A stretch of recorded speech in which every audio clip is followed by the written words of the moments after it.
Hi friends, சுவையான lemon சாதம் எப்படி செய்யலான்னு பார்க்கலாங்க. அடுப்பில் கடாயை வச்சுக்கோங்க. கடாய் நல்லா சூடானதுக்கப்புறம் எண்ணெய் தேவையான அளவு எண்ணெய் ஊற்றிக்கோங்க. எண்ணெய் நல்லா சூடானதுக்கப்புறம் கடுகு கொஞ்சமாக போட்டு பொரியட்டுங்க. கடுகு பொரிஞ்சதுக்கப்புறம் ஒரு கைப்பிடி அளவு வேர்க்கடலை வறுத்து தோல் உரித்து வச்சுருக்கோங்க, அதை போட்டுக்கோங்க. 2 காஞ்ச மிளகா, 2 பச்சை மிளகா, கொஞ்சம் கருவேப்பிலை, கொஞ்சம் உப்பு போட்டு கிளறி விடுங்க. கொஞ்சம் மஞ்சள் தூள் போட்டு கிளறி விடுங்க. இது நல்லா மிக்ஸ் பண்ணி விட்டதுக்கப்புறம் 2 1/2 பழம் லெமன் புழிஞ்சு வச்சுருக்கேங்க, அதை போட்டு அதில் மிக்ஸ் பண்ணிக்கோங்க. இப்போ அடுப்பை ஆஃப் பண்ணிக்கலாங்க.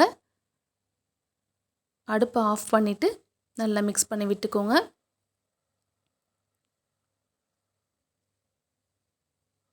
இப்போது 1 டம்ளர் அரிசி வடித்து வச்சுருக்கேங்க. இந்த டம்ளரால் 1 டம்ளர் அரிசி எடுத்து சாதம் வடித்து வச்சுருக்கேங்க. அந்த சாதத்துக்கு 2 1/2 பழம் புழிஞ்சு நம்ம மிக்ஸ் பண்ணியிருக்கோங்க. நல்லா மிக்ஸ் பண்ணி விட்டு உப்புலாம் இருக்கான்னு செக் பண்ணிக்கோங்க.